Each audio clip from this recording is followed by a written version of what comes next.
All right, so I'm going to be reviewing a clone of one of the most popular flankers ever, and it is from the number one best-selling men's fragrance of all time, and that is from the house of Armani. It's Acqua de Pour Homme.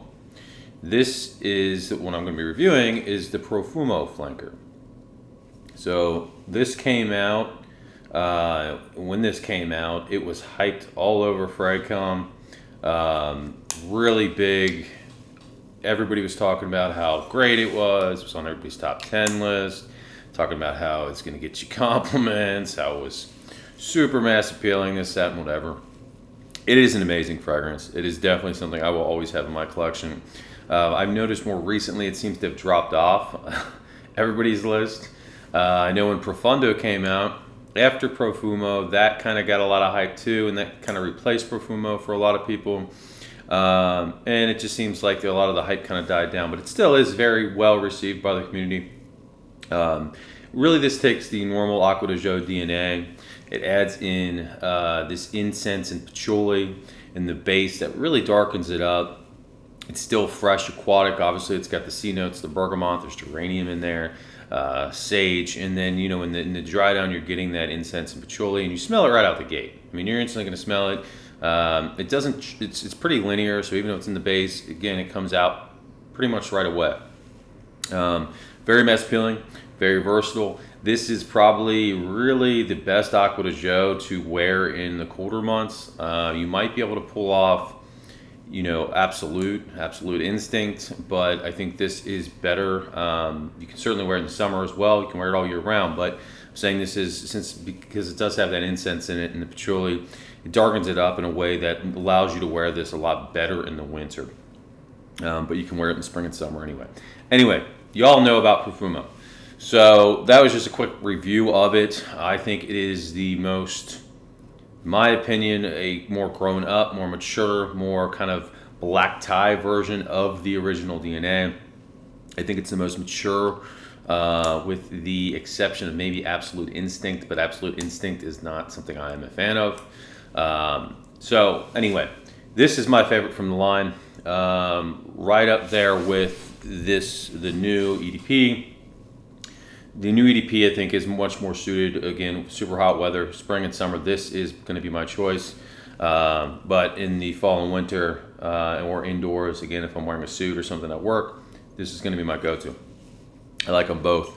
I did see there was a reviewer, SoCal Sense, reviewed this, saying that it smelled like body odor. I think he's got a bad sample. I do not get that at all. To me, this is a much more prominent citrus-heavy version of the normal Pour Homme.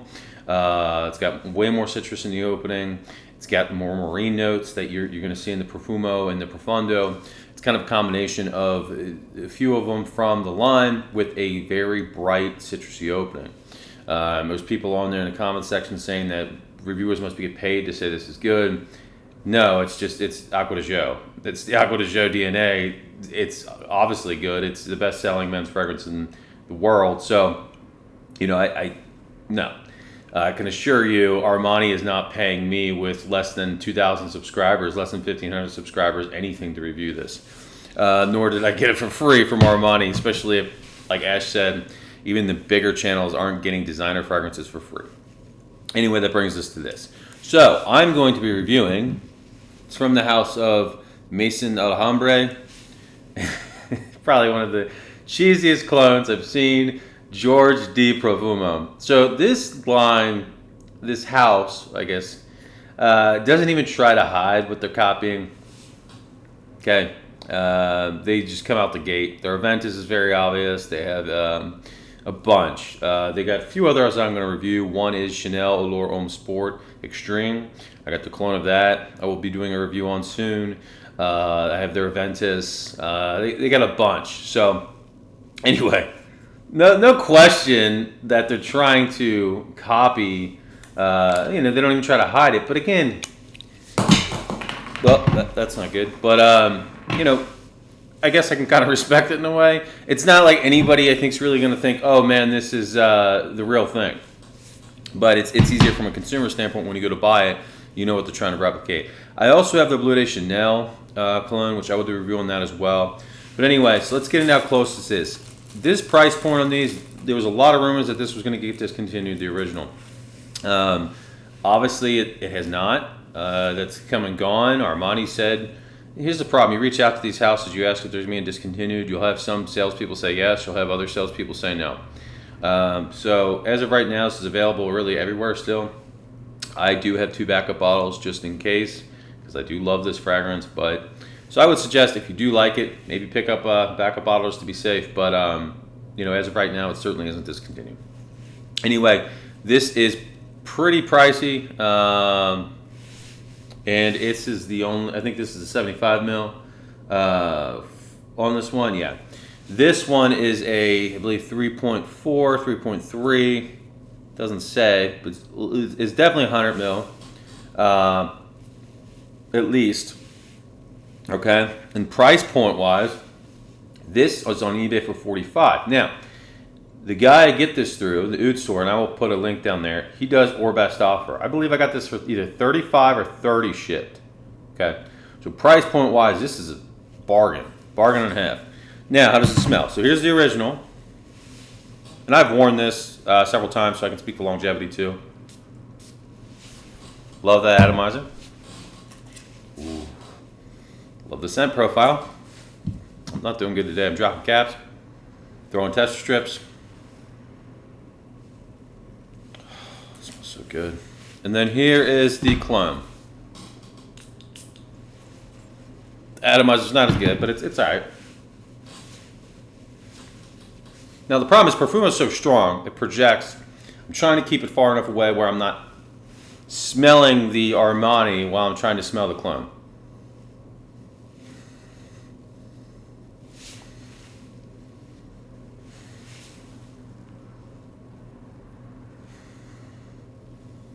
Just off of comparing these two side by side, and again, I've worn this, the clone, and obviously the original plenty.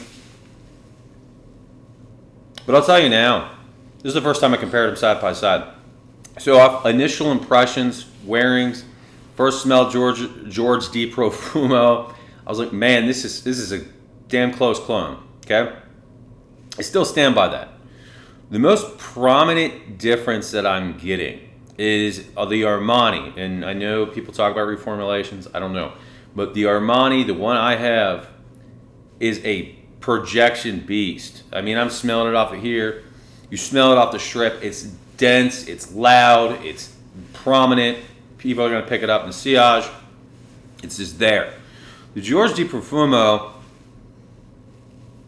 much lighter. Now, people still pick it up. I've had people compliment me wearing that. You get a good sillage, but putting them side by side, no question the original is denser, it's louder. So that's something to take into consideration. Now, the other thing is longevity. Longevity of the original is 8-9 hours. George D. Profumo, I'd say I got about 5, maybe 6. Okay, so this is not as strong, does not last as long, but it does smell extremely close to the original. Again, it's not as dense, it's not as loud, it's not as in your face, but I would say it's about 90% close. Okay, and it's cheap as all get out. This is $35. Like I said, you can get 30 to 35. Worst case, even if you bought it for what he's asking for, it's 45 for a 100 ml bottle. Super cheap. So, when and if Acqua di Gio Profumo ever gets discontinued, I will certainly buy this as a replacement. Not that I'll need to because I got multiple backup bottles, but this is a good replacement for anybody looking for one. It's the closest clone I've come across. I reviewed very early on my channel, one of my first videos, if not my first video, Al Jazir, probably butchering the name, Silver. That came close, but this is closer, okay, and this performs better. So anyway, like I said, I put it in that ballpark of, I don't know, I think it's closer to, honestly, probably about 90. The only difference is really just the density and how rich it smells. The original is richer and it's louder. Scent profiles are very close though.